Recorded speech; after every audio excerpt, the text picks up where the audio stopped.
আকাশবাণী কলকাতা। স্থানীয় সংবাদ পড়ছি শাশ্বতী দত্ত। গঙ্গাসাগর মেলার চূড়ান্ত প্রস্তুতি সরেজমিনে খতিয়ে দেখতে মুখ্যমন্ত্রী মমতা ব্যানার্জি আগামীকাল দক্ষিণ চব্বিশ পরগনার সাগরে যাচ্ছেন। সেখানে তিনি কপিল মুনির মন্দিরে পুজো দিয়ে বিভিন্ন দপ্তরের মন্ত্রী ও আধিকারিকদের সঙ্গে বৈঠক করবেন।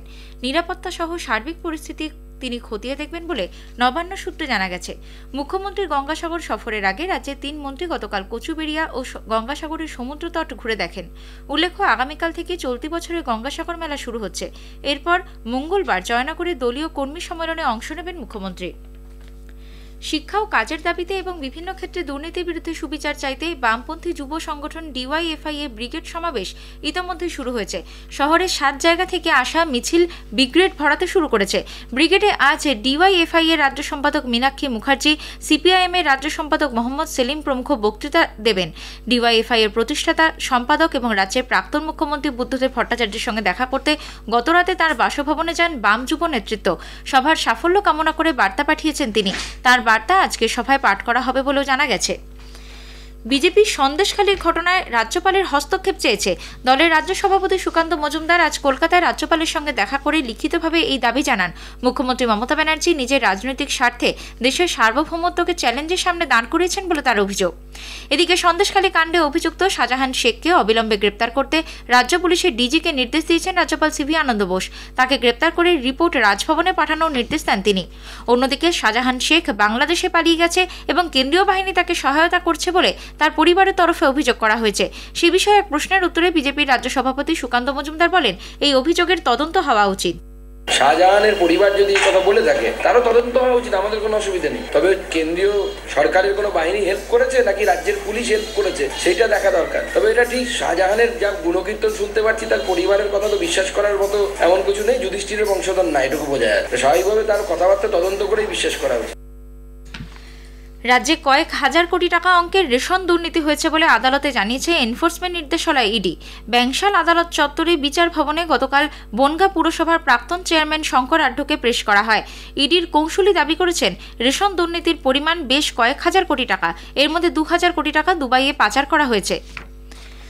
কেন্দ্রীয় সরকারের বিকশিত ভারত সংকল্প যাত্রাকে ভয় পেয়ে শাসক দল তৃণমূল কংগ্রেস রাজ্যে এই কর্মসূচি বন্ধ করে দিয়েছে বলে মন্তব্য করেছেন কেন্দ্রীয় পঞ্চায়েত প্রতিমন্ত্রী কপিল মোরেশ্বর পাতিল। পশ্চিম বর্ধমানের আসানসোল স্টেশনে চায় পে চর্চায় যোগ দিয়ে তিনি জানান, কেন্দ্রীয় সরকারের বিভিন্ন উন্নয়নমূলক প্রকল্পের সুযোগ সুবিধা বিকশিত ভারত সংকল্প যাত্রার মাধ্যমে গ্রামে গ্রামে মানুষের কাছে পৌঁছে যাচ্ছে। भारत संकल्प यात्रा राज्य सरकार यहाँ पे इनिशिएटिव नहीं ले रही है, चला नहीं रही है। देश में इसको इतना रिस्पांस मिला है कि देश की जनता ने विकसित भारत संकल्प यात्रा को मोदी की गारंटी की यात्रा ये उसका नामकरण कर दिया है। और बहुत अच्छी तरह से हर गांव में जब ये रथ यात्रा जाती है, विकसित यात्रा जाती है, तो उसका लाभ लोग उठा रहे हैं। यहाँ पे शायद सरकार को डर होगा, गाड़ी जाएगी मोदी की गारंटी की गाड़ी गाँव में, तो शायद लोग टीएमसी को छोड़ के भारतीय जनता पार्टी में न चले जाए।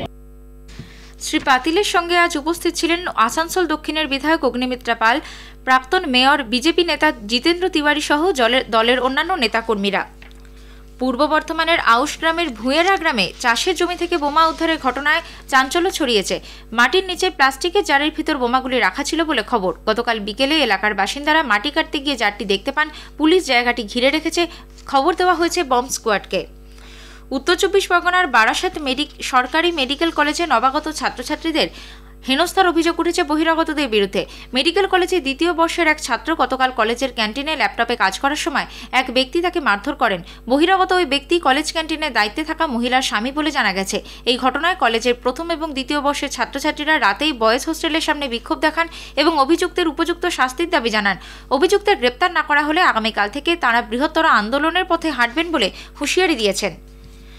শীত পড়তেই সকাল থেকে ঘন কুয়াশার জেরে ভাগীরথী সহ মুর্শিদাবাদ জেলার বিভিন্ন নদীতে ফেরি চলাচলের প্রভাব পড়ছে।